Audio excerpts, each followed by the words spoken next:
umubwire ngo nyongere inyota, umubwire n'ibyuzuye umutima wawe.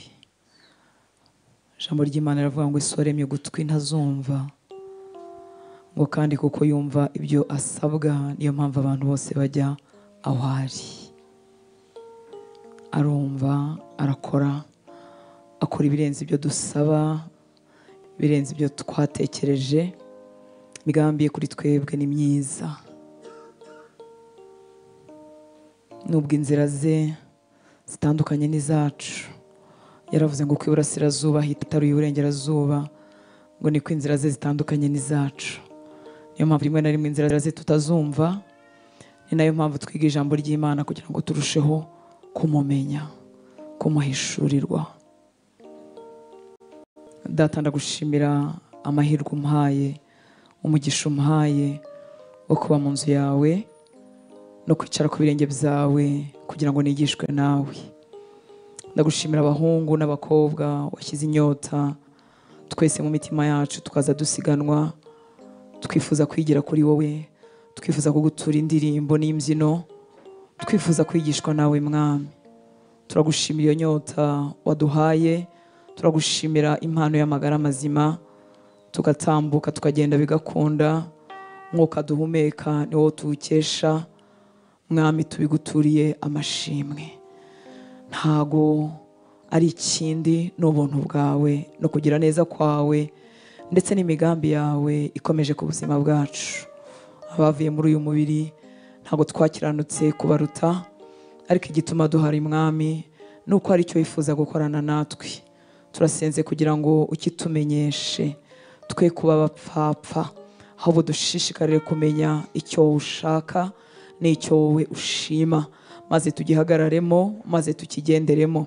Mwuka wera, nshuti nziza, ngwino twigishe, unyigishanye n'ubwoko bwawe, ugwize inyota nyinshi mu mitima yacu kugira ngo tugutege amatwi tubikunze, tubyifuza, tubishaka, tubikumbuye. Reka imitima yacu imbere nk'ubwa butaka bwiza bwakira imbuto ikamera, igakura, ikera. Reka impagarara z'uburyo bwose umwanzi yashyize mu mitima yacu, mu bitekerezo byacu, zibera inzitizi, zikaba bariyeri ku butumwa bwiza. Twarababariwe, dufite umugabane mu ijuru, amazina yacu yanditswe mu gitabo cy'ubugingo. Mama, reka bafite amatsiko yo kureba abo aguzwa amaraso. Ngo igihe kimwe wishimiye mu mwuka, ngo uravuga ngo ndagushimira Data muremyi w'ijuru n'isi, ngo kuko wabishe abanyabwenge warabibahishe, ngo bishurire abana batoya. Thank you Lord. Urakoze Mwami, urakoze Data. Amen. Haleluya. Yesu ni mwiza cyangwa mukabimenya. Anashubije ngo barabizi. Haleluya. Kubimenya nibwo buzima, iryo tangiriro ryo kubaho. Kumenya urukundo rwe, kurusogongera, iryo tangiriro ryo kubaho. Iyo utararusogongera uba uriho utariho. Haleluya. Ko mukunda kurangara, reba amaso yanyu ahantu agiye, murabaherekeje mubageza mu ntebe. Karibu bakozi b'Imana, Imana ibahe umugisha. Nk'abana bato kandi nanjye rero ntibyanyorohera kutabatongera. Reka dukomeze mu ijambo ry'Imana tumazemo iminsi. Haleluya. Imana nishimwe cyane. Twarimo tuganira, tumaze iminsi tuganira kandi turakomeje uko umwuka w'Imana adushoboza. Turifuza kuba abahamya buzuye ibyo bahamya. Haleluya. Haleluya. Mbwira mugenzi wawe tureba kuri pasiteri, wireba ku ruhande. Yesu ashimwe cyane. Turiva mu bindi urimo, uve muri telefoni, twiga ijambo ry'Imana. Haleluya. Umuhamya wuzuye ibyo ahamya bihinduka ubuzima, biroroha. Nkuko eponge irimo amazi, iyo uyiteretse ahantu byanze bikunze izahasiga amazi, uko niko kuri. Haleluya. Tujya dusaba abantu rero guhamya ibitabuzuye, mu by'ukuri tuba tubarenganya, tuba tubasaba ibitashoboka. Ni ukuvuga ngo uko ubuzima bwa Kristo bugwirira muri njyewe buzahinguka inyuma, abo tubana bazabibona. Haleluya. uko bugwirira muri njyewe impinduka z'ubumana zigenda zikora umunsi ku munsi. Imana nishimwe. Gukizwa ni ubuntu, kandi iyo umuntu akijijwe rwose ako kanya amazina yandikwa mu gitabo cy'ubugingo kubera ko abahindutse umwana w'Imana. Imana nishimwe. Twese tuba turi abana b'Imana, ariko abahawe umugisha wo kudahiganje icyo gihe nuko Yesu bibwiraga ko atari Imana, ko ubumana bwose butuzuriye muri Kristo. Ni kimwe mu buyobe bari bafite. Reka dusome no kuva ku murongo wa 16. Ngo nuko rero ntihakagire ubacira urubanza kubw'ibyo murya cyangwa ibyo munywa cyangwa kubw'iminsi mikuru cyangwa kubwo kuziririza imboneko z'ukwezi. Nuko rero ntihakagire ubacira urubanza kubw'ibyo murya cyangwa ibyo munywa cyangwa kubw'iminsi mikuru cyangwa kubwo kuziririza imboneko z'ukwezi cyangwa amasabato, kuko ibyo ari igicucu cy'ibizaba, naho umubiri wabyo ufitwe na Kristo. Haleluya. Ibyo byose byari igicucu kibyendaga kuba, kibyendaga gusohora, hanyuma gusohora kwabyo kukuzurira muri Kristo Yesu. Haleluya. Ahangaha muribuka yuko ibyo kunywa cyangwa ibyo kurya habagaho ibyitwa ko byejejwe n'ibindi bitejejwe. Muzi ko hari ibintu bari babujijwe mu mategeko bari bafite bwa mbere mu gihe cya kera, mu gihe cya bizeraga iriya myizerere bari bafite mbere yuko Yesu aza. Murabyibuka nshuti z'Imana, mu mategeko ya Mose n'ibindi byabagengaga hari harimo ibyo kurya bemerewe n'ibindi bitemewe. Muribuka Petero cyagiye ajya kujya kwa Koruneliyo, muribuka rya yerekwa yagize, Imana imubwira ngo narye ibyo bintu yitwa ko bitejejwe, hanyuma akavuga ati ntabwo bihongeye Petero, sindarya ibintu bitejejwe. Nk'umuyuda wiyubashye ntabwo yari kurya ibintu bitejejwe. Yesu ashimwe cyane. Niko byari bimeze. Hanyuma rero Kristo araza, amaze kuza cya gicucu cy'ibizaba cyuzurira muri we. Ariko abantu batari bakakiriye ubutumwa bwiza bwuzuye, bagasaba abantu nimba bahindutse abizera, niba bizeye Kristo, ariko bakomeze kuziririza nk'ibyo baziririzaga kera. Mbese agakiza karuzura ufashe Yesu ukamugerekaho kureka kurya ibintu runaka, kureka kunywa ibintu runaka. Murumva icyo kintu ko atari cyo. Ni nkaho igitambo cya Yesu ku musaraba cyahindutse ikidahagije. Muri make kiba ari igitutsi ku Mana.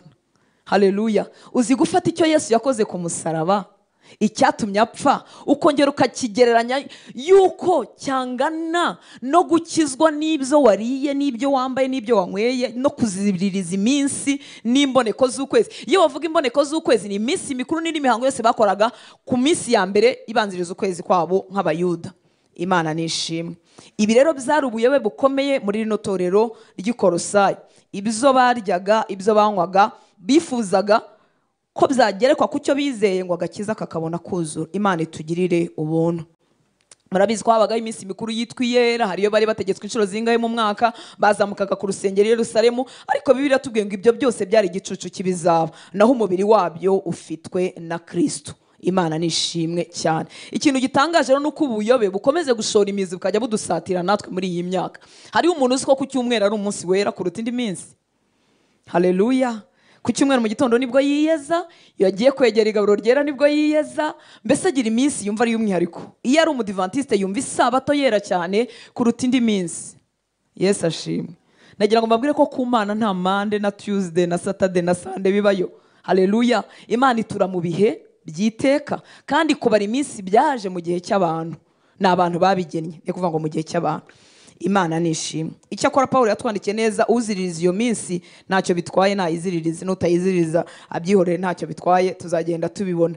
Ariko bihinduka igitutsi cyangwa bigahinduka kuyoberwa icyo Yesu yakoze iyo tubifashe tukibwira yuko byagereranywa n'icyo Yesu yakoze, byakongerwa ku byo Yesu yakoze ngo umuntu ahinduka ushyitsi. Imana itugirire ubuntu.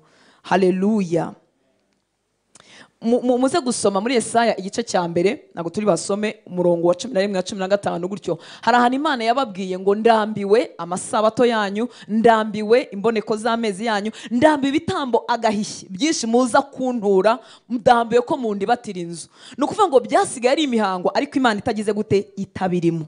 Muranyumva nshuti z'Imana? Haleluya. Kugeza igihe Imana ivuga ngo ndabirambiwe ibyo bintu. Rero biroroshye ko imirimo y'inyuma yabera umuntu umutego akayisigarana yonyine, ariko nta Yesu birimo.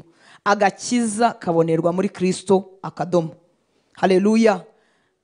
Nta kindi kirengejeho. Ubundi buzima twabamo tububamo kubera icyo twabaye cyo nyine, kuko twabaye abana b'Imana, ariko ntibiduhindura kuba abana b'Imana, ntibidutera kwemerwa n'Imana birushijeho. Muranyumva nshuti z'Imana? Haleluya.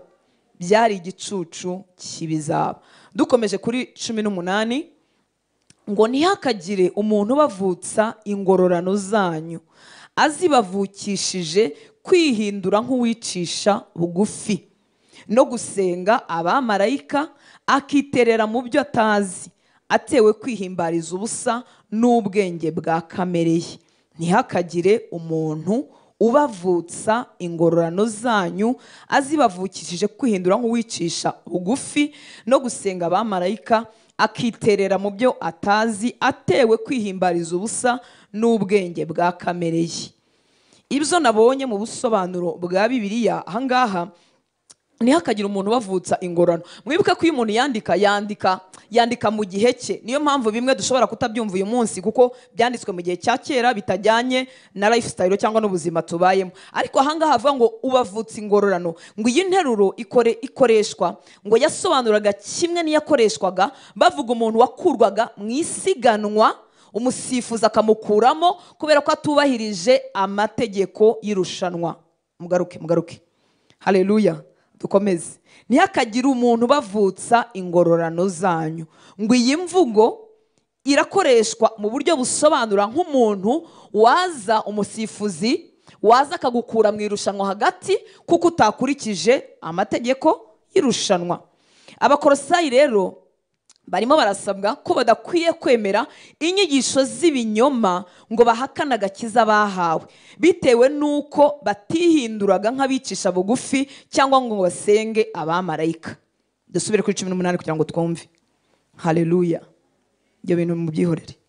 Ntihakagire umuntu ubavutsa ingororano zanyu azibavukishirije iki? Kwihindura nk'uwicisha bugufi. Murumva iyo bivuze ngo kwihindura nk'uwicisha bugufi ntabwo ari guca bugufi, ni ukwihindura nkabyo, sibyo? Ngo azibavukishe kwihindura nk'uwicisha bugufi no gusenga abamarayika, akitera mu byo atazi, atewe kwihimbariza ubusa n'ubwenge bwa kamere ye. Muri make Pawulo arimo arabagisha inama, ntagire umuntu ubabwira ko urugendo rw'agakiza mutarutangiye mwizeraga, kuko abasaba wenda gusa nawe biriya akora bisa nko kwicisha bugufi, ndetse bashyizemo no gusenga abamarayika, akaba yumva ko aribwo agakiza kuzuye. Muri make akamera nka wa muntu ugusohoye mu irushanwa kandi wari waratangiye urugendo rw'agakiza. Yesu nashimwe. Haleluya. Arimo arababwira rero ngo ntibemere izo nyigisho z'ibinyoma ngo bahakana agakiza bahawe. Agakiza kabonerwa muri Kristo Yesu gusa. Ngo bibwire yuko kongeraho iyo mihango isa nko kwicisha bugufi igaragara inyuma aribyo bituma agakiza gahinduka kuzuye cyangwa se kwemerwa n'Imana. Imana itugirire ubuntu. Kwicisha bugufi umuntu yiratana ku batariko, kuko kuzuyemo kugaya abandi kandi kugashingira ku murimo w'inyuma utagira umumaro. Yesu ashimwe. Haleluya. Uku gusa nk'uwicishije bugufi bitera umuntu kubyiratana, akajya avuga ati ndakurusha agakiza kuko wenda ngiye nambara ikanzu igera ku birenge, ndakurusha agakiza kuko wenda ngewe niyiriza kangahe mu cyumweru, ndakurusha agakiza cyangwa ngewe ndakurusha kwemerwa n'Imana kuko wenda mfite iyi misatsi nk'iyi mfite. Yesu nashimwe cyane. Haleluya. Ni ukuvuga ngo uku kwicisha bugufi umuntu yiratana kuba atariko, kuko kuzuyemo kugaya abandi kandi kugashingira ku murimo w'inyuma utagira umumaro wo gukiza. Imana itugirira ubuntu. Haleluya. Kwicisha bugufi nyako kuba imbere y'Imana. Imana nishimwe. Haleluya. Aha rero bafitemo n'ubundi buyobe bwo gusa nk'abashyira imbere abasenga abamarayika. Abamarayika ni imyuka ishinzwe gukorera twebwe abazaragwa agakiza nk'uko tubisoma mu Baheburayo. Haleluya. Haleluya. Haleluya.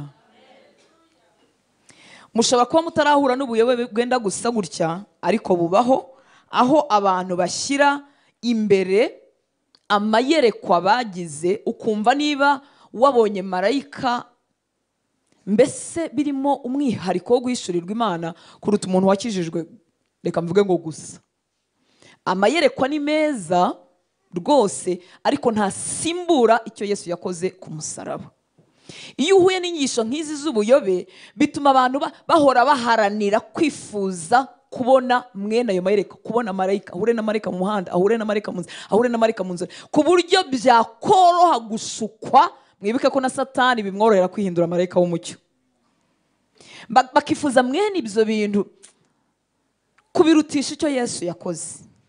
Ndanga kuvuga amazina y'ubwo buyobe, ariko hari abitwa biyita abakristo nabo, ariko guhura na marayika babigira ikintu kinini cyane kuruta kuba warakiriye Yesu. Imana nishimwe. Haleluya. Mbese nko kubonekerwa na marayika nkaho biri pati y'agakiza, nkaho ari igice cy'icyo Yesu yakoze bigomba kuzura ari uko wahuye n'abamarayika. Oya pe. Vuga ngo hoya pe. Haleluya. Cyangwa se ko ari igice kigaragaza ko wakuze mu busabane, bigatuma baba munsi y'izo nyigisho bakomeza kuba ari ibyo bashakisha. Haleluya. Mani tugire neza. Ubuyobe nanone bwari buri muri iri torero ry'i Kolosayi, bwaje no kwamamara, twabuvuzeho mu kinyejana cya kabiri, bwitwa Gnosticisme, ngo bwamamaye cyane muri kinyejana cya kabiri. Mu byo bizeraga muri ubwo buyobe, bari barakoze urutonde rw'imyuka ngo yaturutse ku Mana umuntu agomba gucamo kugira ngo agere ku Mana. Haleluya. Dutunze ibintu byenda gusa nk'ibi ngibi muri kino kinyejana cyacu. Ngo bari barakoze urutonde rw'imyuka bavuga ko yavuye ku Mana umuntu agomba guca amasenga kugira ngo agere ku Mana. Yesu ashimwe. Haleluya. Hari abantu bajya banyohereza udukarte ku munsi wa Mutagatifu Hortense. Ushobora gusanga Mutagatifu Hortense yarapfuye atanizera. Mbese muri make mushobora kuba murusha ubutagatifu. Ubutagatifu ntazaniwe n'ingeso n'imyitwarire myiza, ahubwo nazaniwe nuko nemeye Kristo ngahinduka uwera ku bwa Kristo. Yesu ashimwe. Ntukeneye guca muri mutagatifu runaka kugira ngo ugere ku Mana. Ndabivuze. Ariko niko kuri. Haleluya. Umuhuza w'Imana n'abantu n'umwe ni Yesu Kristo. Igitambo cye cyahindutse igihagije, uremewe kubwe. Imana nishimwe. Utisa abatagatifu tubagire gute? Tubareke baruhukira aho bari. Amen. Niba koko barejejwe n'amaraso Yesu, tuzahurira mu bwami bw'Imana. Amen. Ku murongo wa 19. Muri Luka 18 ko yavugaga ngo ntihakagira umuntu bavutse ingororano zanyu. Muri make ngo abanyage mujye mwumva mutemewe kandi mwarize. Ubu turavuga bizeye Kristo. Ngo umuntu bavutse ingororano zanyu azibavukije kwindura nk'uwicishe bugufi no gusenga abamarayika, akitera mu byo atazi, atewe kwihimbariza ubusa n'ubwenge bwa kamere. Aka kantu ko gusa nk'uwicishe bugufi twakavugaho ibintu byinshi bijyanye n'igihe cyacu. Hari ibyuzo umuntu ashobora kujya gusenga agahindura nk'ijwi, yajya gusenga kamera ukuntu. Gupfukama ni byiza, ariko dupfukama mu gikorwa cyo kwadora. Uraryohewe, urumva wapfukama imbere y'umwami w'abami, ariko ntacyo bihindura, nta nicyo byongera. Nshobora gupfukana n'ubwirasi, kugira gute? Gupfukamana n'ubwirasi kuruta uhagaze. Murabyumva nshuti z'Imana? Ntaho bihuriye. Haleluya. Ntaho bihuriye. Naho bihuriye no kuzamura amaboko no kutayazamura. Ibintu biri mu mutima nibyo bikwiriye kuntera kuzamura amaboko, nibyo bikwiye kuntera kurambarara, nibyo bikwiriye kuntera gupfukama. Kandi kuba napfukamye cyangwa narambare, ntago ndaba mu mwuka cyane kuruta uhagaze. Hari urimo neza rwose ahagaze arimo asabana n'Imana biryoshye. Ibintu by'inyuma barokore bye kutugwisha mu mutego. Yesu ashimwe. Ngo gusa nk'uwicisha bugufi, umuntu yajya gusenga agakwera burundu.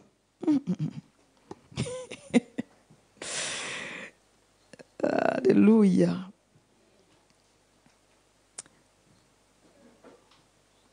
Cyangwa yajya gusenga agakora ikintu. Hariho ibitambaro bajya bakura muri Isiraheli, sinzi niba mubizi, by'umweru bigira utuntu tutubara tw'ubururu ku ruhande, ngira ngo niba ari abarabi babyambara simbizi. Aho umuntu ajya gusenga akabanza gushyira icyo gitambaro cy'umweru kiriho utubara tw'ubururu. Murakizi? Nyago mukizi? Mbese biri buzane undi ubikoze ari uburyo bwo kwirimbira, ari umurimbo, fine. Ariko kenshi batari umurimbo, ahubwo nukuyoba kumva ko hari ukuntu gusengwa kuri bwemere kubera ko ntwikiri igitambaro cyavuye muri Isiraheli. Muzi uko bameze? Bakeneye agakiza ngo twese tugakeneye. Kandi nubwo ryaba ari ishyanga ryera, ntabwo ryera ngo ritweze, twezwa n'amaraso ya Yesu. Yesu ashimwe cyane. N'ubuyobe butuma dutakaza icy'ingenzi, cyangwa naba nambaye col pastoral mukumva ntembe, cyangwa naba nambaye agasaraba, cyangwa mufite igisaraba kirekire ubu mukwiye kukingurira nkaba ngifite kirekire kugira ngo munyemere ko amavuta ahari. Simpinyuza ababyambara, ariko ikibi kibibamo ni ukwibwira ko hari ikintu byakongera mu mwuka. Murabyumva nshuti z'Imana? Haleluya. Ababyambara ariko babisanze, ariko amadini yabo bigena ni byiza, bitanze umurongo, ariko kwibwira ko hari icyo byongera nicyo kiba cyabaye ikibazo. Imana nishimwe.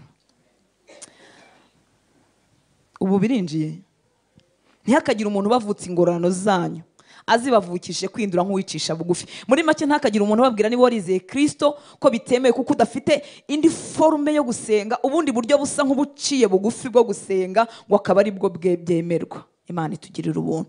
Ngo no gusenga abamarayika akitera mu byo atazi, atewe kwihimbariza ubusa n'ubwenge bwa kamere ye. Ndabona ko Paulo yari yarababaye cyane, kuko ubutumwa bwiza bw'ubuntu bw'Imana borerwa muri Kristo Yesu yari yarababwiye bari barabuvangiye. Ku murongo wa 19 ngo ntiyifatanye, uwo ni wa muntu ukora bya bindi, noneho ntiyifatanye na wa mutwe. Mwibuke ko umutwe w'itorero ari nde? Ari Kristo. Ni ukuvuga ngo biremeye uburyo bwo gusenga nk'abicishije bugufi, ariko noneho bagiye kwitandukanya n'icy'ingenzi. Ngo ntiyifatanye na wa mutwe, ari wo mubiri wose uvanaho gukura kwawo, gutunganywa n'Imana, ugatungwa n'ibyo ingingo n'imitsi bitanga, ugateranywa neza nabyo. Haleluya. Muri make aritandukanya n'umutwe, ari wo Kristo, ari we mutwe w'itorero, kandi itorero rikura gukura mu mutwe waryo. Nta zindi mbaraga itorero rifite ridakomora mu mutwe waryo, ari we Kristo. Ariko kugusenga usa nk'uwicishije bugufi, wumva hari ubundi buryo, ngo bituma batandukanywa n'umutwe, ari wo Kristo. Muri make babishakira ahandi hantu. Haleluya. Muribuka ko mu byaranze ubuyobe bw'Abakolosayi harimo kutumva ko ubumana bwose buri muri Kristo Yesu. Kandi muri kino gice muribuka ku murongo wa 9 hatubwiye ko muri we harimo umwuzuro wose w'ubumana. Murabyibuka? Haleluya. Kuzura kose k'ubumana kuri muri Kristo Yesu twaribonye ku murongo wa 9. Haleluya. Ku murongo wa 20 ngo nuko rero niba mwarapfanye na Kristo, mukaba mwarapfuye ku migenzereze ya mbere y'iby'isi, niki gituma mwemera kuyoboka amategeko y'imihango nk'aho mukirabisi?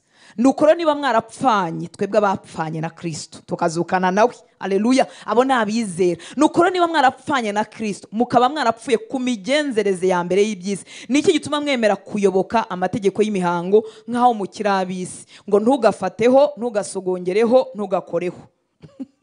Touch not, taste not, handle not. Ngo kandi ibyo byose ngo biba biheze iyo biriwe, mugakurikiza amategeko n'inyigisho by'abantu, imihango yazanywe n'abantu. Kandi twarapfanye na Kristo, tukaba twarapfuye ku migenzereze ya mbere y'iby'isi. Haleluya. Nongere mvuga ngo agakiza ntabwo ari Yesu plus cyangwa kongeraho uko nambara, kongeraho ibyo ndya, kongeraho ibyo nywa. Agakiza ni Yesu Musa. Haleluya. Hari umuntu nyumvise? Agakiza ni Yesu Musa. Igitambo cyo kumusaraba cyampesheje kwemerwa no guhinduka ushyitse. Reka tugarukire rero none si bibye nyuma byo. Imyambarire n'imirire nabikorera ku gutora umuco n'imigenzereze y'iwacu mu bwami bwa data bw'icyubahiro cyinshi. Muranyumva nshuti z'Imana? Haleluya. Imyambarire, uko mbaho, imigenzereze nabitorera gusa gufata imigenzereze y'iwacu mu bwami bwa data, kuko ari ubwami bw'icyubahiro cyinshi. Nkabikorera kandi kutabera boroshye mu mutima igisitaza. Ubu muranyumvise nshuti z'Imana? Haleluya. Reka dusimbukire gatoya mu rwandiko rwa mbere Paulo yandikiye itorero ry'i Korinto. Nitugera igihe cyo kuryiga tuzabyiga mu buryo burambuye. Nabo bari bafite akajagari, kandi nyamara bafite impano z'Imana nyinshi. Reka dusome ku murongo wa 8 n'uwa 9 mu rwandiko rwa mbere rw'i Korinto 8 n'9. Ngo nyamara ibyo kurya sibyo bitwegereza Imana. Iyo tutabiriye ntacyo dutubirwa, cyangwa iyo tubiriye ntacyo twunguka. Mwabyumvise? nyamara ibyo kurya mu masengesho tuzakora senti tuzakora igaburo ryera. Haleluya. nyamara ibyo kurya sibyo bitwegereza Imana. Iyo tutabiriye ntacyo dutubirwa, cyangwa iyo tubiriye ntacyo twunguka. Ngo ariko mwirinde kugira ngo uwo mudendezo wanyu udahindukira abadakomeye igisitaza na hato. Hano ho bari barimo kuvuga kurya inyama zamuritswe imbere y'ibigirwamana, cyangwa kuba barira mu mazu y'ibigirwamana, bigatera impagara zatumaga n'umuntu agiye kugura ibyo kurya avuga se byamuritswe byagize gute. Mbese n'ubu hari abana b'Imana benshi bagenda n'ubwoba, sinagurira inyama hasi, sinagurira ha reka ngo ibyo kurya ngo bica mu nzira yabyo birangiza bikagira gute, bigasohoka. Sibyo bitwanduza. Kandi dufite n'isezerano muri Mariko, niba ari ikintu cyica ntacyo kizabatwara. Haleluya. Ubwo nidupfa zaba hageze ko tugenda, ariko va mu bwoba. Haleluya. Reka nanone turebe muri uru rwandiko rwa kabiri rw'Ikorinto 6:1-4, kugira ngo nanone tutava ku ruhande rumwe tugahita duhengamira ku rundi, kuko abantu dukunda guhengama. Amen. Abikorinto ba 2:6-4. Ngo kandi ubwo dukorana nayo, dukorana nande n'Imana. Haleluya. Kandi ubwo dukorana nayo turabinginga kugira ngo mudaherwa ubuntu bw'Imana gupfa ubusa. Ngo kuko yavuze iti mu gihe cyo kwemererwamo narakumviye, no ku munsi wo gukirizwamo naragutabaye. Dore none nicyo gihe cyo kwemererwamo, dore none niwo munsi wo gukirizwamo. Ntitugire igisitaza dushyira mu nzira y'umuntu wese, kugira ngo umurimo wacu utagira umugayo. Murumva impamvu y'uburyo twakwambara, impamvu y'uburyo twasokoza, impamvu y'uburyo twagaragara ntibitwegereza Imana, nta nubwo bitwongera ku gakiza twahawe, ariko turashaka kutaba igisitaza. Haleluya. Kugira ngo umurimo dukorera Imana utagira umugayo. Yesu ashimwe.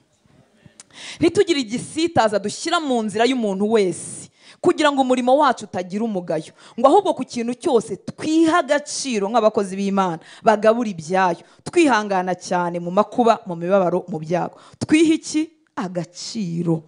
Haleluya.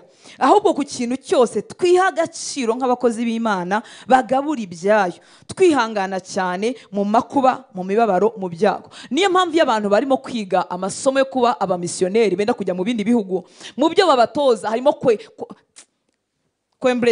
kwambrasa umuco w'aho bagiye. Yesu ashimwe. Abajyanye ubutumwa mu bihugu by'abasilamu ntabwo yagenda yambaye ukuntu. Niba ari umugore agomba kwitandira, kuko ajyanye ubutumwa mu bihugu batemera abagore batitandiye, kugira ngo bamwakire. Ubutumwa bw'igiciro azanye bukiza abantu, bubakura mu irimbukiro, babwakire bataramujugunyira kuri. Muranyumva nshuti z'Imana? Ngo twiha agaciro nk'abakozi b'Imana bagabura ibyayo, harimo no kwihangana cyane makuba. Ntitugire igisitaza dushyira mu nzira y'umuntu wese, kugira ngo umurimo wacu utagira umugayo. Mwibuke ko Yesu arahagije, sibyo? Agakiza ntabwo ari Yesu kongeraho uko wambara, kongeraho uko usa, kongeraho uko usokoza. Agakiza ni Yesu wenyine. Haleluya. Ariko ibyo bindi by'inyuma biberaho kugira ngo tutagira igisitaza dushyira mu nzira y'umuntu. Ntabwo rero byaba ibyirato. Yesu ashimwe. Ahubwo bikomoka mu busabane twagiranye na Yesu, tukifuza ko abantu bose bakizwa. Haleluya. Tukagira ibyo twima cyangwa tureka nubwo twaba tubikunda, tugira ngo tutabe igisitaza ku bantu bafite umutima yoroshye. Haleluya. Mu mwaka wanjye wa mbere w'agakiza nari ndi mu rusengero, aho twasengeraga higeze kuza kwigisha umudamu umwe, yari umukongomanikazi. Murabizi ko amabiju ari ibintu byabo, sibyo Christian? Bakunda ibintu by'amabiju. Noneho urumva ndi mutoya mu gakiza, sibyo? Turi mu Rwanda. Yari yambaye izahabu y'iherena ifite igitwe cy'inzoka kigondoye gutya, n'ikindi kigondoye gutya, kuko kuri bo izahabu ni agaciro. Nubwo turimo tugerageza kuyikunda twebwe, ariko ntibimeze nkabo. Yambaye ikindi hano kigenzi cyacyo, yambaye n'impeta ngenzi yayo. Ndababwiza ukuri nta jambo na rimwe nigeze numva mu yo yigishije, kuko ndi mutoya mu gakiza. Niba bari imitima igize gute yoroshye, ushobora kuba yaravugaga ibintu byangiza. Haleluya. Nitugire igisitaza dushyira mu nzira y'umuntu wese, kugira ngo umurimo wacu utagira umugayo. Ahubwo ku kintu cyose twiha agaciro nk'abakozi b'Imana bagabura ibyayo, cyangwa bitirirwa izina ry'Imana, twihangana cyane mu makuba, mu mibabaro, mu byago. Haleluya. Uko dukurira mu mubano wacu n'Imana, tugenda twitaha ku guhagararira Imana kuruta kureba inyungu zacu bwite. amen. Haleluya. Mana nishimwe cyane. Amen. Ubwo nagira ngo tudahengama, murumva impamvu nashaka ko tudahengama, kuko hariya muri torero ry'Ikolosayi mwibuka aho twari turi ku murongo wa 20-21 ngo nuko rero niba mwarapfanye na Kristo mukaba mwarapfuye ku migenzereze ya mbere y'ibyisi, niki gituma mwemera kuyoboka amategeko y'imihango nk'uko mukiri ab'isi, ngo ntugafateho, ntugasogongereho, ntugakoreho, kandi ibyo byose biba biheze iyo biriwe mugakurikiza amategeko n'inyigisho by'abantu. Muri make kugira ngo tudahengama, ngo tuvuge ngo agakiza Yesu karahagije, kandi ni koko karahagije, nta kindi tugerekaho, ariko ibi bindi bw'ubu buzima bw'abari bumwami turabikora kugira ngo tutabera abantu igisitaza bakananirwa kwakira ubutumwa bwiza tuvuga. Sibyo nshuti z'Imana? Haleluya. Byabaye byinshi. Kuri 23 turagarutse handi twari turi. Kandi ko Pawulo cy'Abakolosayi igice cya 2 turi ku murongo wa 23. Ngo ni koko ibyo bisa naho, mwumve bya bindi ya migenzo, ntufateho, ntusogongere, ntukoreho, ngo ibyo ngibyo ngo bisa naho ari iby'ubwenge, kugira ngo abantu bihimbire uburyo bwo gusenga, bigira nk'abicisha bugufi, bigomwe iby'umubiri, nyamara nta mumaro bigira na hato wo kurwanya irari ry'umubiri. Mwabyumvise? Ntibigira umumaro wo gukiza umutima. Ngo ni koko ngo ibyo bisa naho ari iby'ubwenge, kugira ngo abantu bihimbire uburyo bwo gusenga, bigira nk'abicisha bugufi, bigomwe iby'umubiri, nyamara nta mumaro bigira na hato wo kurwanya irari ry'umubiri. Ariko bisa nk'aho ari iby'ubwenge. Umuntu yakubwiye ati ngewe nsengera mu buvumo buri munsi, ngewe senga mpagaze mu mazi, ngewe senga amazi angera hano, ariko ubu nakutwara umunsi umwe nagutembana umunsi umwe. Haleluya, haleluya. Noneho kumva birimo ubwenge, ndetse wowe utazi ijambo ry'Imana ukajya wumva ari umunyamwuka. Amazi akugera hehe? Ugasengera mu buvumo batagenda bahagaze, bagenda bakloringa baryamye nka kwa kundi abasirikare bagenda. None ukumva ni iby'ubwenge, ukumva birimo n'umwuka. Ni ukuri niba agiye gushaka Imana, kuko imiruho y'isi burya dutera gushaka Imana mu buryo bwinshi, ariko kwibwira ko bifite icyo byongeraho niko kuyoba. Muranyumvise? Sengera aho usengera, ugenda ushaka Imana, kandi uzi ko igitambo cya Yesu ku buzima bwawe gihagije. Aba ari inyota yo gushaka Imana ikujyana muri ibyo ngibyo. Yesu ashimwe. Ariko we kwibwira ko bigira icyo byongeraho. Haleluya, haleluya. Ngo ni koko ngo ibyo bisa naho ari iby'ubwenge, kugira ngo abantu bihimbire uburyo bwo gusenga, bigire nk'abicisha bugufi, bigomwe iby'umubiri, nyamara nta mumaro bigira na hato wo kurwanya irari ry'umubiri. Kwambara ikanzu igeze ku birenge ntibirwanya irari ry'umubiri. Yesu ashimwe. Haleluya. Yewe nta nubwo birwanya ubwibone. Hari umuntu avuga ngo iyo wambaye mini ngo uri umwibone. Ushobora kuba umwibone wambaye mini, ukaba n'umwibone wagejeje ku birenge. Yesu ashimwe. Ni imirimo Yesu akorera mu mitima yacu, tukagenda dukira buke buke. None ibyo wambara ukabyambara bitewe n'icyo Yesu yakoze mu mutima, ariko ntibihera inyuma byinjira imbere, ahubwo bihera imbere bimeneka inyuma. Murimo murafashwa? Turimo turamenya. Ntibigira umumaro habe na gato wo kurwanya irari ry'umubiri. Icyakora bisa naho ari iby'ubwenge, kugira ngo abantu bihimbire uburyo bwo gusenga. Muzarebe uburyo iyi mitego yadufashe. Yari iminsi y'amateraniro, gusenga, turi busenge bisanzwe, tukiga ijambo ry'Imana tukanasenga. Hari igihe umuntu yumva bitari mu mwuka, ariko twaba twavuze ngo ni service yo gusiga abantu amavuta. Abarokore, haleluya, haleluya. Ni service y'amahanga. Hano ni muri lodge, abantu barasinzire baniseguye. Yesu ashimwe cyane. Kangura umuntu mwicaranye hangane, ntago ari ikinyabupfura gikeya kumunyeganyeza, nta kibazo. Imana ibaho umugisha. Iyo bavuze ngo ni service yo tuzasenga, murabizi ko dufite amasengesho y'iminsi 3. Amen. Turamutse ducometsemo umunsi wo kuvuga ngo uwo munsi tuzasiga abantu bose amavuta, tuba tugiye mu mwuka. Ikinyoma. Mwuka wera ashobora guhumekera utuyoboye ko hariho gusiga abantu amavuta, ariko reka nkubwire ko ntago biri buza n'undi mwihariko. Icyo Yesu yakoze ku musaraba kirahagije, mwuka wera cyakora yatanga ishirirwa runaka, ariko ikibazo byahindutse umutego, kuko duhita twibwira ko ubwo noneho harimo umwihariko. Murika wa mujenerali namana ajya gusengesha kwa Elisha, akamubwira ngo narinzi ko ari busohoke, akagira gute, akandembarembyaho ikiganza. Ariko ibyo umukozi w'Imana yambwiye gukora nabyo byaramukijije. Ariko hari imyumvire, hari uburyo tuba twumva biri bujye mu mwuka, Bibiliya yabyise ngo bisa naho ari iby'ubwenge, kuko umuntu yumva bifite ukuntu bisoundinze neza, ngo kugira ngo abantu bihimbire uburyo bwo gusenga, bigire nk'abicisha bugufi. Ubu muri ariya masengesho tuzakora, ndamutse nje mfite igitambaro cy'umweru nashyize ku mutwe kandi kimanuye neza, mukajya mubona nsa na marayika, avuga ati none pasiteri wacu umva ari umutwe urakora mu ijuru. Ntabwo ari ku isi gusa.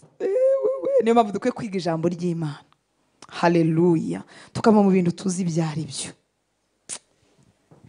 Ubu buyobe rero bwari mu itorero ry'i Kolosayi, bwari bushyize imbere kwiyerekana bitangaje, kuko ni ukuvuga ngo bagomba gukora ibintu inyuma bigaragara, ngo abantu bihimbire uburyo bwo gusenga, bigire nk'abicisha bugufi, bigomwe iby'umubiri, nyamara nta mumaro n'umwe bigira. Byari ibihimbano bitagira umumaro wo gukiza mu buryo bwo gusenga. Ikintu gifite umumaro mu buryo bwo gusenga ni umutima, nta nubwo ari amagambo inzovu tuvuga. Haleluya. Niyo mpamvu rimwe na rimwe gusengera imbere y'abantu bigwisha mu mutego. Umuntu ashobora gusenga ibintu atamininga, atari ibyo umutima uvuga. Bakozi b'Imana bagenzi banjye, tujye duhagarara imbere. Haleluya. Ukwiye kwitoza kwibagirwa abantu bari aho ngaho, ukavugana n'Imana. Kandi waba ushaka kubayobora mu gusenga kuri mu bayobora, ukabayobora nyine ariko udakoreye ikintu kindi na kimwe, ari uko wifuza ko abantu begerana n'Imana. Haleluya. Ababigisha b'ibinyoma bari barateye iri toro ry'i Kolosayi bageragezaga kwiyerekana nk'abaciye bugufi ngo abantu babarebe. Bagera ahantu bigomwe iby'umubiri mu buryo bukabije, bakawukoresha uburetwa. Turaza kubyumva bitandukanye n'ibyo Pawulo yatwandikiye ku murongo 27 mu Bikorinto 9, Abikorinto ba mbere, biratandukanye. Turaza kubibona, reka tubanze twumve hano. Haleluya. Ngo bigire nk'abicisha bugufi, bigomwe iby'umubiri. Nuvuga ngo barigomwaga bikabije, bakaba bakwigirira nabi ku mibiri yabo, bumva ari byo bituma bemerwa. Haleluya. Haleluya. Uzi ko umuntu ashobora gukora amasengesho agasenga nk'isaha yikoreye nk'amabuye, akumva ari bw'Imana iri bumwumve, cyangwa apfukamye byo gupfukama amabuye byo biri common mu Rwanda. Yesu ashimwe, byo turabizi. Haleluya. Mugaruke hano. Umuntu akumva ko ari bwumvirwe kuko asenza apfukamye ku rutare, hanyuma amava agataha yabaye ibisebe, akumva ko ari bwo ayumvirwa. Iyo Mana asenga yaba atari yo tuvuga. Imana iratubwira ngo niba twebwe turi babi, tukamenya guha abana bacu ibyiza. Ubu umwana wanjye namubwira ngo kugira ngo nguhe iki, urapfukama mpaka amava abaye ibisebe. Urumva ukuntu Imana tuyibeshyera? Urumva uburyo tuyibeshyera? Umubyeyi ngewe ugira iminsi yo kubyuka nabi no kubyuka neza, nabwira umwana wanjye nti mwana wanjye pfukama amava bibisebe mbone kugugurira umugati. Yego Mana yanjye. Murumva uburyo ari ubuyobe. Gupfukama nkwiye kubiterwa n'iki tugiye kujyaho Pawulo yatubwiye. Niko ko gutwaza umubiri wacu igitugu, ariko si ibyica umubiri, cyangwa se kubw'umutima uramya, cyangwa se kubw'inyota yo gushaka Imana, nkajya muri position ituma ntasinzira ntadamarara. Niyo mpamvu umuntu asenga agenda, niyo mpamvu umuntu ahagaruka ku ntebe, niyo mpamvu umuntu adasenga aryamye, kugira ngo ibitotsi bidahita bimutwara, kuko uyu mubiri ukunda kudamarara. Tutwaza igitugu ariko atari ukuwica. Ubuyobere bwarahangaha rero bwatumaga umuntu yica umubiri, hafi kuba wareka ibyo kurya kugeza igihe uzarundumukira. Muzi abakristo twapfushije mu kwiyiriza, nkunda kwiyiriza, ndabishyigikira. Ni kuvuga ngo ndabikunda ko birangora, niyiriza iteka bingoye, ariko nimba ndavuga ko biri ngombwa mu myitozo ya gikristo birimo. Ariko kwiriza umuntu kugeza hapfiriye ni ubuyobe, kuko Imana yakuremye ufite igifu n'amara n'inzira y'ibiryo kugira ngo uzarye. Haleluya. Ariko kuko bisoundinga nk'ibintu by'ubwenge, bigasoundinga nk'ibintu by'umwuka, abantu bakaba babigwa inyuma. Ngo nzajya muri iki cyumba nzikingirana kugeza Imana ishubije. Ewe hari igiceceka. ubwo se ni cece kuzabigira ute? Ni cece kuzabigira ute? Tuzaza gukuramo umurambo, azagumayo. Ubwo ni ubuyobi. Umuntu iyi minsi yo gusenga yagenwe akavuga ati ni 3 ni 7 se, akagerageza uko umubiri we ufite imbaraga ko yakumva umwuka wenda guhera agasohoka akanywa akantu da akongera agakomeza. Haleluya. Abatajya biyiriza haleluya. Ntabwo twavuze ngo ni ngo mureke kwiyiriza. Oya. Tutava ku ruhande rumwe rwo guhengama tugahita tujya ku rundi. Reka twumve icyo Paulo yavugaga. Tugaruke mu rwandiko rwa mbere rw'itoro ry'i Korinto 9:25 tugeze kuri 27. Twumve kuriya kuntu, kuriya gutwaza umubiri igitugu Paulo avuga bitandukanye n'ibyari mu itorero ry'i Kolosayi. Kuko iyo abari byababwiraga ntiyari kongera ngo birwanye. Imana nishimwe cyane. 25 twagezeyo. Rwandiko rwa mbere rw'i Korinto 9:25-27. Umuntu wese urushanwa, werega ubu turi mu irushanwa dukomeje urugendo rugana i Siyoni. Haleluya. Umuntu wese urushanwa yirinda muri byose. Abandi bagenzereza batyo kugira ngo bahabwe ikamba ryangirika, naho twebwe tugenzereza dutyo kugira ngo duhambwe iritangirika. Haleluya. Iyi myitozo dufite mu irushanwa ntiduhesha agakiza, ariko kuko twagahawe kandi turi mu rugendo tugira uko tubaho. Nimba abatrete babandi basiganwa bagira ibyo bareka kugira ngo bazatware amakamba yangirika, na nkaswe twebwe ababikiye ikamba ritangirika tugira uko tubaho, tukagira uko tugenda, tugakora imyitozo yo mu mwuka. Haleluya. Kugira ngo tutadamarira inaha ngaha tukibagirwa urugendo, ibyinaha bikatubasha. Muranyumva nshuti z'Imana? 26 ngo nuko nanjye ndiruka. Afashe igeranyo cy'umwatlete cyangwa usiganwa, arasiganwa kugira ngo azamone igihembo cy'igihe gito, ariko twebwe ababikiye ikamba ritangirika. Ngo nuko nanjye ndiruka, ariko sinkutaza wajya, nkubitana ibipfunsi ariko sinkuhusha, ahubwo mbabaza umubiri wanjye ngukoza uburetwa. Erega iyo twawubujije kurya, iyo tubyukije mu gicuku ngo usenge, iyo tugiye kwiherera, iyo tuwima ibyo amaso yawe ashaka kureba, tuba turimo kukoresha uburetwa. Ngo ahubwo mbabaza umubiri wanjye ngukoza uburetwa, ngahari ubwo maze kubwiriza abandi nanjye ubwanjye ntaboneka ko ntemewe. Haleluya. Iyi mbabaza umubiri wanjye nugushyira umubiri munsi ya discipline. Mu cyongereza tuvuga ngo but I discipline my body. Haleluya. And bring it into subjection. Muri make discipline umubiri wanjye ndawutoza, nkawushyira muri discipline ntuntegeke, nkawutoza guca bugufi. Sibyo? Haleluya.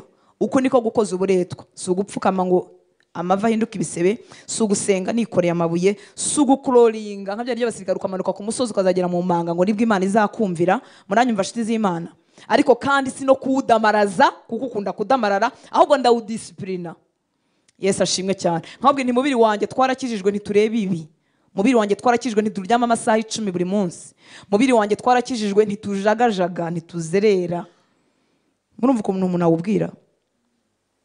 Ukabwira ngo mubiri wanjye twarakijijwe, kandi umukwe igihe itoro cyo kwiyiriza no gusenga cyaraje, kuko yarabwiye ngo umukwe ngo igihe kizagera umukwe azabakuramo, itoro rizaba rigeze mu gihe cyo kwiyiriza no gusenga. Murumva uko tuwubwira? Haleluya. Haleluya. Haleluya. Urabwira uti mubiri wanjye turajya mu materaniro, urananiwe, warayunaniwe, watinze kuryama, ariko turajyayo. Mwumvise ukuntu tuwubwira? Ahangaha Paulo arimo aratubwira kuyobora umubiri we mu buryo butajegajega, mu buryo buri serious yakorera umwami. Amen. Haleluya. Kuyobora umubiri mu buryo buri serious. Iki mwuka wera agomba gukora aba yaramaze kugikora, ariko umubiri wacu turawuyoba. Ubu twizanye mu materaniro, ni amahitamo twagize. Iyo dushaka no kuryama nabwo byari bikundi, ariko twabwiye ngo umubiri turajya mu materaniro. Wabunaniwe wabutananiwe turajya guterana. Yesu ashimwe. Haleluya. Haleluya. Abaguzwe amaraso, haleluya. Ntacyo twabikozeho, Imana nibishimirwe, ariko kandi dutoza uyu mubiri, tutoza discipline, tukawuyobora tutajenjetse, tukawuyobora turi serious. Ukabwira uti umubiri wanjye ukunda kureba filime, ariko warakijijwe ntuzongera kureba filime amasaha, ugiye kwitoza kurya ijambo ry'Imana. Haleluya. Ukabwira uti umubiri wanjye ukunda ikigare no kugihagaramo amasaha 2 uvuga ubusa, umubiri wanjye ntuzongera guhagarara muri ibyo, uzajya ugira ingendo zifite gahunda. Muranyumva nshuti z'Imana? Uzajya ugira ibiganiro bifite umumaro, ukabibwira kandi ukumva, ukagira ibigare uvamo, ukagira amagurupe uvamo, ukabibwira uti dukeneye kurya iby'Imana, ukawubwira kandi ukawujyana aho ngaho wawubwiye. Yesu nashimwe. Babwire ko intangiriro yabyo igorana ariko igihe kiragera bikadubera ubuzima. Hari abantu baza gusenga bigoranye kuko basenga rimwe bagasimbuka ibyumweru 2, 3, 4 biracyagoranye, ariko abandi twabyitoje igihe cyarageze birafata. Nibwo buzima kandi turaryohewe. Haleluya. Tuza mu nzu y'Imana tuhakumbuye. Iyo twagize impamvu itubuza kuhaba, imitima yacu ibibabaye. Hari abandi rero bitarabera ubuzima, akubwira ati amafite akazi mba nakoze, ariko nako kazi afite ntanabisengere. Ngo avuga ati Imana uzampa akazi mbona mu mwanya wo guterana. Kuko inyota ari nkeya. Yesu ashimwe. Haleluya. Ngikora muri Faisal urumva twararaga amazamu tugatangira saa 1 amateraniro nimugoroba kancika, urumva ntago wavuga ngo ku cyumweru nturi bukore, ariko nakoraga ndimo nsenga mbwira Imana uzampa akazi kanyemerera kuba mu materaniro kugira ngo nige ijambo ryawe. Kibazo sakazi, kibazo n'umutima ubifitemo. None yarabimpaye yantuje yo kabyara. Haleluya. Aha rero Paulo arimo kuvuga kuyobora umubiri mu buryo butajenjetse, butajegajega, uri mukorera umwami. Si cyo kiguhesha kwemerwa n'Imana, icyo Yesu yakoze kirahagije, ariko kuko icyo yakoze gifite icyubahiro, nawe ubuzima ubamo bukitaho icyo ngicyo Yesu yakoze. Haleluya. Muzareba abantu bakora ahantu hakomeye bagira imyitwarire itandukanye, bagira ukuntu bahita biyubaha, bagira ukuntu bahita bahinduka kubera ko ofisi bagiyemo irakomeye. Mana ishimwe cyane.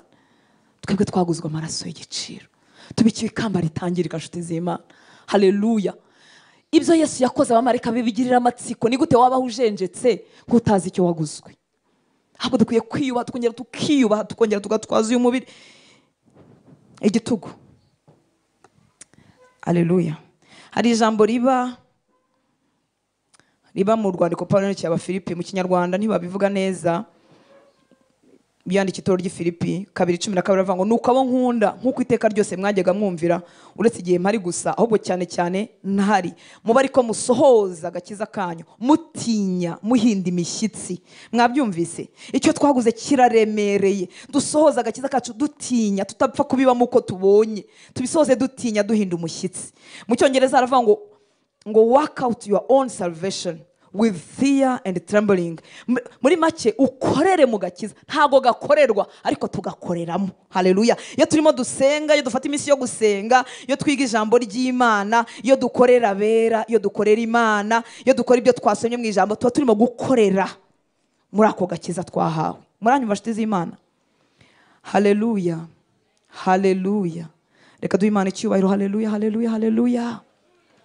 Iyo wagiye muri gym guterura ibyuma, ntabwo urimo guterura ibyuma kugira ngo ugire imikaya yo ku maboko, iriho.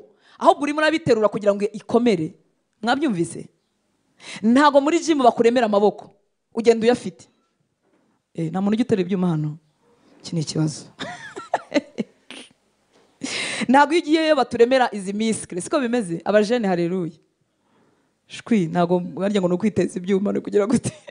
Ntabwo iyo tugiyeyo baturemera izi nyama, ariko tujyayo tugakora iyo myitozo kugira ngo dukomere. Ntabwo agakiza turimo tugakorera iyo dusoma Bibiliya, ntabwo turimo tugakorera iyo duterana n'abera, ntabwo turimo tugakorera, twaragahawe, ariko no kugira ngo ibyo twahawe by'igiciro cyinshi bibyibuhire muri twebwe, tugire ubuzima busa n'ibyo twizeye. Haleluya. Ibi ngibi iyo umuntu atabyitayeho ahinduka umukristo udasa n'ibyo yizera. Ni umukristo ariko ntasa nabyo. Muri quartier baramwitiranya, bayoberwa niba yarakijijwe cyangwa atarakijijwe. Mu kazi ntibabizi, baravuga ati yitwa murokora ariko uko abayeho. Muranyumvira uburyo biteye agahinda? Iyo umuntu atitaye kuri uyu mwitozo mu mwuka, umuntu atitaye kuri uyu mwitozo, aba umukristo akarinda asaza atarigeze asa n'ibyo yizeye. Mana tubabarire. Reka tujye kuri 3 ndagira vuba. Ndagira vuba koko cyangwa tubyihorere?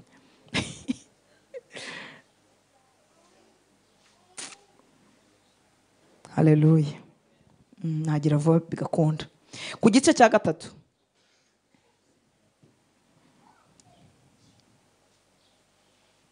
mwahinduye, mwagiyeyo mu rwandiko urunguru Paulo yandikiye Abakolosayi igice cya 3. Reka tuharebe gatoya, harimo ibintu biryoshye ubita hano uyu munsi. Kuva ku murongo wa mbere haravuga ngo nuko rero niba mwarazuranywe na Kristo, ubu baravuga bazutse, twebwe turabazuki, twari dupfuye tuzize ibyaha byacu n'ibicumuro byacu. Haleluya. ariko uyu munsi twarazutse kuko twizeye Kristo. Ngo nuko rero niba mwarazuranywe na Kristo, mujye mushaka ibiri hejuru, aho Kristo ari yicaye iburyo bw'Imana. Mwumvise? Abazutse, twebwe abakijijwe, twebwe abamwizeye, haleluya, tujye dushaka. Urumva utabifitemo uruhare, ujye ushaka ibiri hejuru, aho Kristo ari yicaye iburyo bw'Imana. Kuri kabiri, mujye muhoza umutima ku biri hejuru, atari ku biri mu isi. Iyi mujye muhoza muri New King James aravuga ngo set your mind. Mbese ibitekerezo byawe bisetinga. Urabizi ko ushobora gusetinga ikintu kikaguma aho ngaho. Haleluya. Mu Kinyarwanda cyuba ariko gusetinga turabizi. Ushobora gusetinga ikintu aho wagifungiye akaba ariho kiguma. Noneho Bibiliya iratubwira ngo dusetinga imitima yacu, dusetinga ibitekerezo byacu ku biri hejuru, atari ku biri mu isi. Haleluya. Ubwo harabwirwa abandi bazukanywe na Kristo, bakatubwira ngo dushake, tubyifuze, dushake ibiri hejuru, aho Kristo ari yicara iburyo bw'Imana. Dusetinga imitima yacu, mujye muhoza umutima ku biri hejuru, atari ku biri mu isi. Muri make ni amahitamo yaho njyana nkagumisha ibitekerezo byanjye. Haleluya. Ubihitamo, you choose, ugahitamo kubitekereza, you choose to think about it. Misemo gutekereza ku biri hejuru, misemo gutekereza ku bya Kristo. Mwabyumvise? Ibitekerezo byacu turabiyobora tukabigarura, byagucika kikongera ukabigarura kuri Kristo. Ni amahitamo yaho nerekeza gushaka kwanjye. Haleluya. Kuko atubwiye ngo mujye mushaka. Muri make ushobora kubishaka no kutabishaka, amahitamo urayafite. Ni amahitamo yaho nerekeza gushaka kwanjye. Haleluya. Haleluya. Nigeze kuvuga ngo uyu munsi twahisemo kuba mu materaniro. Ubu twabihisemo. Wabigizemo uruhare uraza. Washobora guhitamo kutaza. Kandi hari abavandimwe bacu bahisemo kutajya mu materaniro. Nabo babihisemo. Mwumvise ko ari amahitamo yacu? Haleluya. Bahisemo kudaterana. Bari babizi ko babikeneye ariko bahisemo kudaterana. Muranyumva bera b'Imana? Ni amahitamo yaho njyana ibitekerezo byanjye, nkabigumishayo, nkabisetingayo. Ni amahitamo yaho nerekeza gushaka kwanjye. Haleluya. Nkabigumishayo. Iyo umuntu yakijijwe ahitamo kuba mu materaniro y'abera, ahitamo kwiga ijambo ry'Imana kugeza igihe bizahindukira ubuzima. Igihe kiragera bigahinduka ubuzima, ntubitekerezaho kabiri. Ndabizi ko ngomba kuba mu materaniro, ndabizi ko ngomba kwiga ijambo ry'Imana, birimo. Ariko siko byahoze. Haleluya. Haleluya. Nagize umugisha kuva nakizwaho kutareka guterana, ariko nibuka umunsi umwe nagiye guterana, navuga ngo ariko uyu munsi barambwira iki ko n'ibintu byose nabyumvise, ko kundi uba warashwe. Ariko kubw'umugisha nabwo uwo munsi nararenze ndagenda. Haleluya. Ariko ubihitamo. Amen. Amen. Ni amahitamo. Ariko wabwiye ngo niba warazuranywe na Kristo, shaka ibiri hejuru. Iyo tuvuga gushaka ibiri hejuru, ntabwo ari ukwicara ngo twimagine ngo buriya rero ngo Imana ngo yicaye ku ntebe nini y'umweru, ngo ni umugabo ufite ubwanwa bw'umweru, ngo hanyuma ngo ubwo na Yesu ngo ashobora kuba afite indi ntebe ku ruhande, ngo ariko se ngo ubwo se noneho ngo umwuka wera arihe? Ntabwo ari ibyo. Twabyumvise inshuti z'Imana, si ibyo. Aha niho tumenyera Imana. Haleluya. Tukamenya ibyayo, ibyo ikunda, tukamenya ibyo yaduhereye muri Kristo Yesu, muri inshuti z'Imana, tukamenya uko abari muri urugendo babaho bakiri n'aha ngaha, tukamenya ibyo tubikiwe mu ijuru n'aha. Ni uguhoza amahitamo yacu hano. Se nkomeze mbihitemo njyenyine ra cyangwa hari umuntu tubigendanyemo? Haleluya. Twabyumvise inshuti z'Imana. Dukomeje kuri gatatu, ngo kuko mwapfuye, burya ngo mwarapfuye. Burya twarapfuye. Ngo kuko mwapfuye kandi ubugingo bwanyu bukaba bwarahishanywe na Kristo mu Mana. Ibi biniryohera cyane. Haleluya. Abantu batubona inaha ngaha ariko burya ntitubinaha mu isi yo mu mwuka. Ngo kuko twapfuye kandi ubugingo bwacu, ubuzima bwacu bwahishanywe na Kristo mu Mana, ahantu hatagerwa we. Haleluya. Aho niho dutuye mu isi y'umwuka. Ngo kandi ubwo Kristo ari we bugingo bwacu azerekanwa, namwe muzahera ko mwerekananwe nawe muri mu bwiza. Haleluya. Iyo bavuze ngo kandi ubwo Kristo ari we bugingo bwacu, muri make kandi ubwo Kristo ari we buzima bwacu, igihe azerekanwa natwe tuzerekanwa muri glory, mu bwiza butangaje.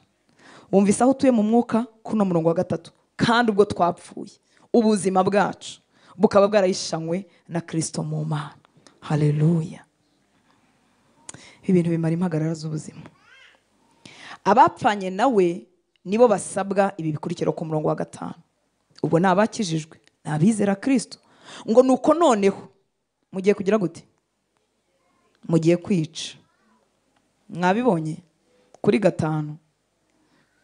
Abapfanye na Kristo, abo ubugingo bwabo buhishanywe n'ubwa Kristo mu Mana, bagiye kwica. Ninde ugiye kubicira? Nibo ubwabo. Ngo nuko noneho mwice.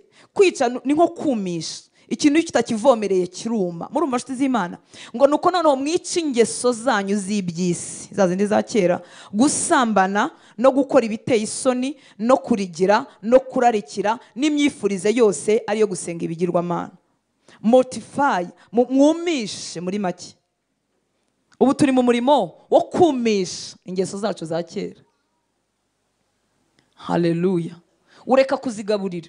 Ukumva umunwa urakuriye urashaka gutuka umuntu, we mujya mutukana mbese.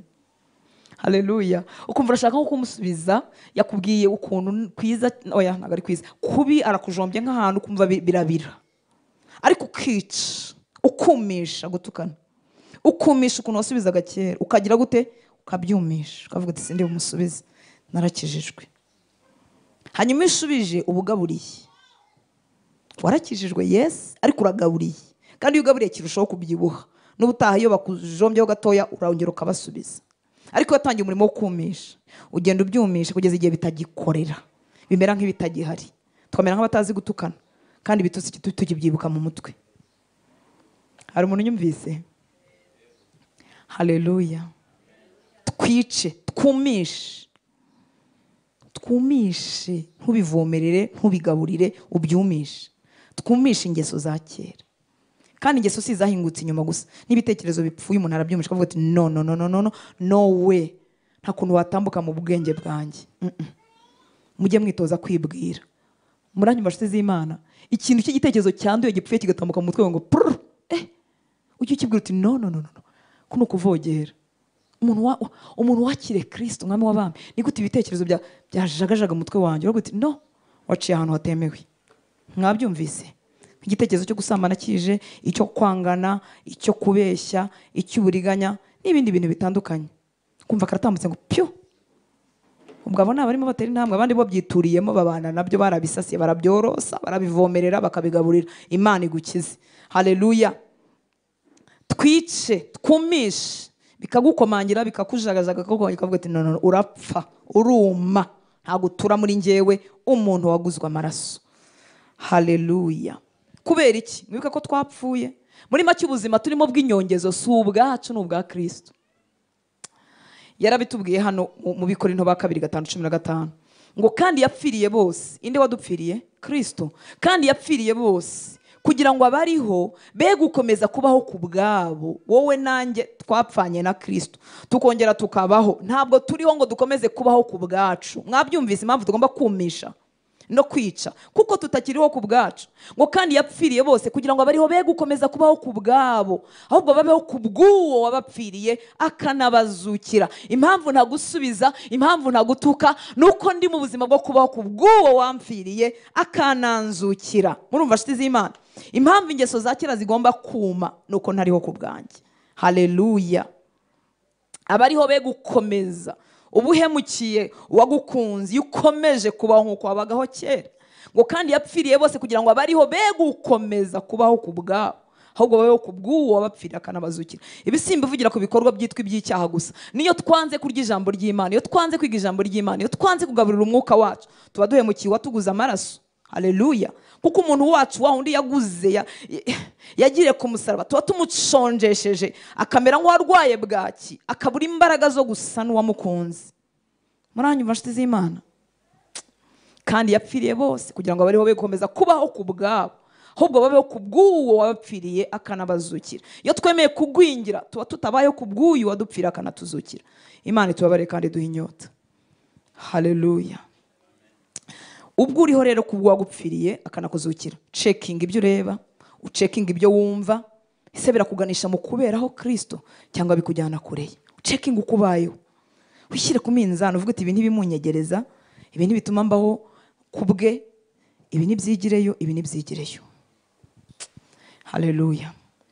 kuri 7 twasubiye mu gice cya 3 tugiye gusoza ngo kandi namwe mwabigenderagamo kera bya bindi bivuye hejuru 6 twayisimbutse twayivuze zirangeso ngo nibyo bizanira umujinya w'Imana abatumvira. Tekereza ibintu bizana umujinya w'Imana ku batumvira natwe bikatugaragaramo. Imana itugirira ubuntu. Biriya ngo kandi namwe mwabigenderagamo kera ubwo mwahoraga muri byo, ariko none mwiyambure ibi byose. Tugire gute? Tubyiyambure nk'uko umuntu akura mu mwambaro. Tureke kubigaburira, tureke kubivomerera, bizagenda byuma buke buke uko tugaburira umwuka wacu. Ngo ariko none mwiyambure ibi byose, umujinya n'uburakari n'igomwa no gutukana, kandi ntihakagira amagambo ateye isoni aturuka mu kanwa kanyu. Haleluya, haleluya. Ujye wishyira ku munzani ku magambo uvuga uti ndamutse nyavugiye ku karubanda muri mikrofone ku musozi, aya magambo nayasubiramo. Nusanga utayasubiramo ntiwirirwe uyavuga. Sibyo nshuti z'Imana?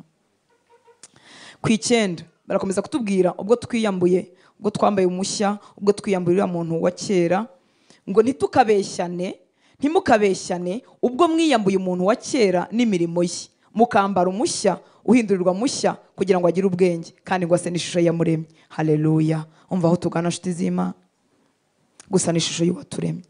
Murabyumva nshuti z'Imana? Ntimukabeshyane ubwo mwiyambuye umuntu wa kera n'imirimo ye, mukambara umushya uhindurirwa mushya kugira ngo agire ubwenge. Umva impamvu duhinduka bashya, ni ukugira ngo tugire ubu bwenge budutera gusa n'ishusho y'uwaturemye. Haleluya, amen. Reka 11 tuzayivugeho ubutaha. Aha hahita hazana kutagira itandukaniro, waba uri umuyuda, waba uri umunyamahanga, waba uri umugore, waba uri umugabo, waba ufite amashuri cyangwa utayafite, Kristo muri twebwe ahinduka byose. Imana ibaha umugisha. Reka duhaguruke dusenge.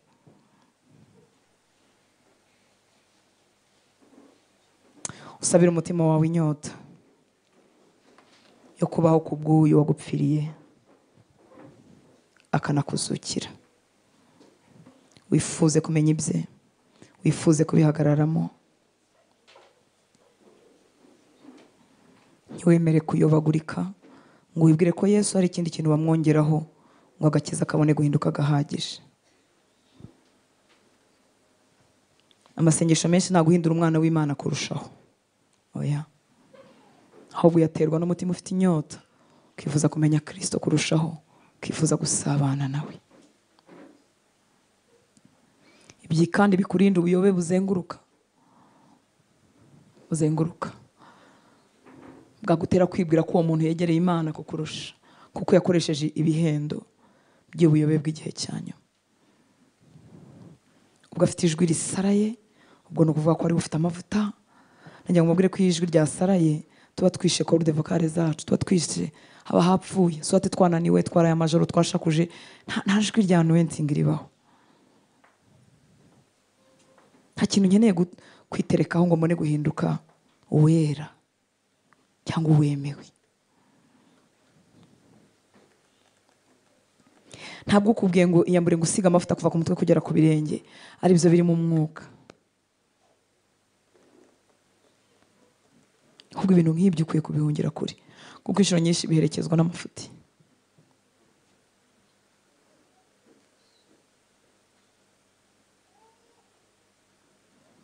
Muri bw'itoro ry'Ikolosayi ngo bari barihangiye ibintu by'ubwenge bw'abantu, ngo bise nko gusenga nk'aho hariho umuntu yicishije bugufi. Guca bugufi kuri mu mutima, guhera mu mutima, kandi twicisha bugufi imbere y'Imana, bikazahinguka inyuma wenda mu migendere yacu. Ariko si ukoroshya ijwi ngo nikubwira noroheje ngo bibone ko ari buri mu mwuka, ngo ningu telefone saa 9 z'ijoro nkwereke ko narindi mu mwuka kuko nge ntajya ndyama. Imana yaduhaye imibiri kugira ngo tujye turyama, tugire igihe cyo gusenga, tugire n'igihe cyo kubyuka, tugire n'igihe cyo kuryama. Ariko kuko turi abana mu gakiza, tutuntu twose baraduhendesha, tukaguhinduka ibihendo. Munaguhendesha ngo nakugiriye ku musozi, wese wakwigiriyeyo ko nawe ufite amaguru n'amaboko. Ngo Isaka ugomba kumuma, Isaka wuhi nta kintu na kimwe gisimbura icyo Yesu yakoze ku musaraba. dusabwa kumva ubutumwa bwiza, imitima yacu yakinguka tukamwizera, hanyuma tugakurira mu busabane. Mwuka w'Imana yakuyobora ku kintu ukagikora, ariko Mwuka w'Imana ntabwo ajya ayobora ikintu kiri weird, kiri bizarre. Ntabwo Umwuka w'Imana ajya ayobora ku bintu wabwira abantu bose bagashesha urumeza. Ibyo bintu ntabwo ari byo, ntabwo ari byo. Umwuka w'Imana ntashobora gutuma ngo ujye gushaka ngo inyenyeri yawe ngo muri Tanzania. Nyenyeri yiheze, umugisha w'umuntu kuba mu muntu mw'imbere.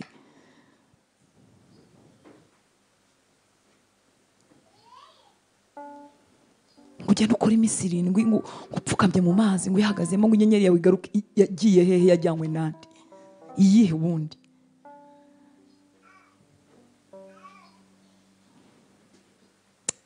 Reka twisengere dusabe inyota kugira ngo ibyo byanditswe bakubeshesha bakuyemo umurongo umwe, nawe ubyige ubimenye. Hanyuma uburondozi bw'ukuri bugwirire muri wowe, butari uburondozi bw'urwikekwe buhindura abantu bose bakuzengurutse abarozi, ahubwo uburondozi buvuye mu bwenge bw'Imana, bw'ijambo ry'Imana wamenye, ukamenya igikwiriye, ukamenya abo wiyegereza nabo ushyira ku ruhande, ukamenya abo usengana nabo nabo udasengana nabo. Nawe si umuntu kugira ngo agusengere uramugurira iteka umuha amafaranga ukongera ugasengana nawe. Umuntu baguririra ngo Imana yakuntumyeho ngo ari kumpa itike. Imana yagutumye sinaniwe no gutanga itike? Niba yaragutumye niguhe n'itike? Hari ukundi wabivuga mu kinyabupfura wenda kizima, ariko mureke kuyobagurika birangiza duhuzwa Imana. Abantu benshi batinda mu buyobe birangira bahuzwa Imana, bagira ngo Imana irabeshya kandi ari abantu bababeshye, bafite umuruho mwinshi n'umunaniro mwinshi, bikarangira agakiza kabishye, bikarangira bahunze inzu y'Imana, bagatandukanywa na wa mutwe ari wa Kristo, bagahinduka utuntu tw'udutsindatsinda tuba ngo amadini yaranduye. Ni hese hatanduye? Iyo nzu abamo yo ntiyanduye, ahasengera mu nzu ntihanduye. Ni hese ahubwo hazima. Isi iri munsi y'ubutware bw'icyaha, ni ibisanzwe, ariko tuyituramo. Ubuzima bwacu bishangwe n'ubwa Kristo mu Mana, ntabwo twiyomora ku mubiri wa Kristo.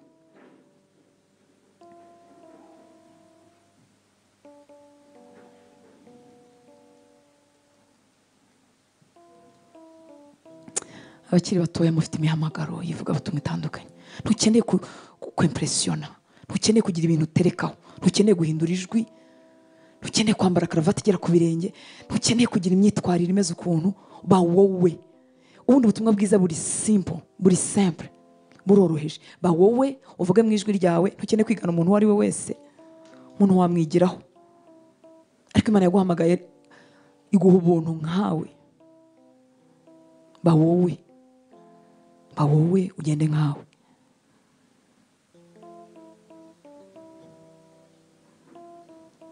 Ndimo nabwira n'abatari hano, reka twisengere inshuti z'Imana,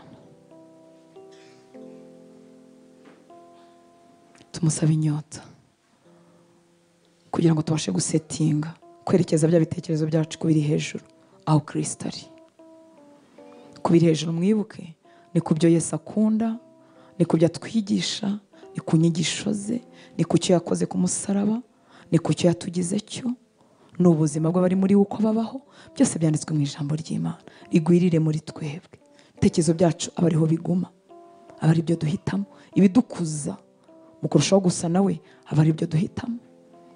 Ibidutera kugabanukirwa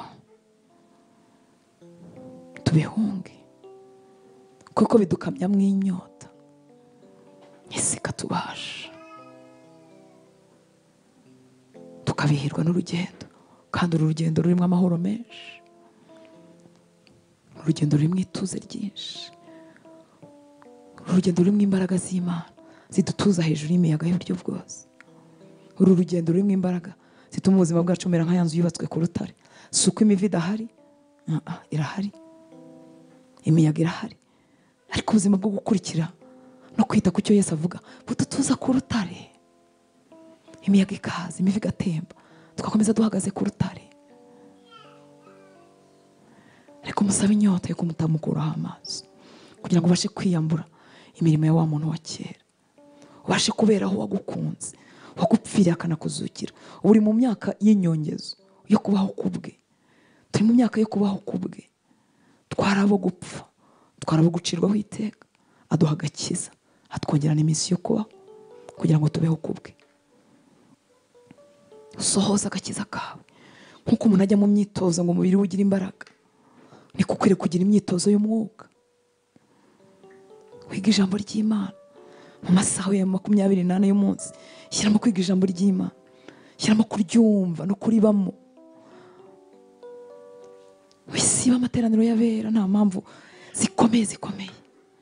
Wereka kugira iminsi yo gusenga no kuyiriza. Toza, kora imyitozo. Reka usenge mu magambo yawe. Data, ndagushimye kuri nyuma y'ijambo ryawe kugira ngo urisohoze. Turagusaba inyota muri iyi nzu Mwami. Turagusaba inyota. Mwuka wera, kora umurimo mushya mu mitima yacu. Umurimo mushya udukura mu ruzerero no kurorongotana. Umurimo mushya udukura mu munaniro twazaniwe n'inyigisho z'ibinyoma n'imisengero itariyo. Twuzuza inyota y'ibyawe, turushaho kukumenya Kristo. Twakira ikiruhuko kiri muri wowe. Ngo bya bindi byose zamboneko z'amezi y'amaturo kwa kubahiriza iminsi, ngo byose byari igicucu kibizaba, kandi byose byuzuriye muri wowe. Reka uwo mwuzuro usohore mu buzima bw'abahungu bawe n'abakobwa bawe. Kiruhuko cy'ukuri gitahe mu mitima yabo. Turagushimira icyo wakoze ku musaraba ku bwacu. Dushoboze kubaho ku bwawe mu myaka dusigaje. Twongera inyota yo kuba mu ijambo ryawe. Twongera inyota yo kudakukuraho amaso no gusetinga amayindi zacu kuri wowe. Tekerezo byacu tubyerekeze kuri wowe. Amahitamo yacu abe wowe. Utubere urukundo, tugukunde, twifuza ibyawe, turyoherwe no kuba imbere yawe, turyoherwe no kumva amagambo yawe, turyoherwe no kwihererana nawe. Urakoze Mwami mwiza.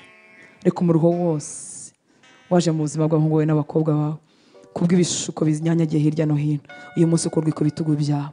Bakire ikiruhuko cy'ukuri, bakire simplicité, bakire ibyo bintu byoroshye biri mu butumwa bwiza. Ibyo wahishuriye abana batoya, ibyo watubwiye ngo abantu baba muri ubu bwami bakwiye kuba bafite imitima imeze nk'iy'abana. Imitima yacu igukingurikire, yakire byose biva kuri wowe nk'abana batoya. Tudakize na kimwe mu byiza tubikiwe tukiri n'ahangaha dutakaza, dutegereje kuzabana nawe handi tuzabona ikamba ritangirika. Urakoze Data, icyubahiro cyose nikikugarukire. Mvuze umugisha ku bwoko bwawe, mvuze guhirwa, mvuze kugirirwa neza, mvuze gusubizwa kw'amasengesho ari mu mitima yabo, gukingurirwa imiryango ikinze igihe kirekire, gutura imitwaro runaka iri ku buzima bwabo. Ineza yawe yomatane n'ubuzima bwabo, bagarukane mu nzu yawe impundu n'amashimwe n'indirimbo nshya. Tuvuze amahoro ku gihugu cyacu ndetse no kugirirwa neza. Ni mu izina rya Yesu dusenze, amen. Mwami Yesu abaho umugisha. Reka turamukanye dutahane amahoro ya Kristo. Urakoze kuba mu nzu y'Imana. Uramahoro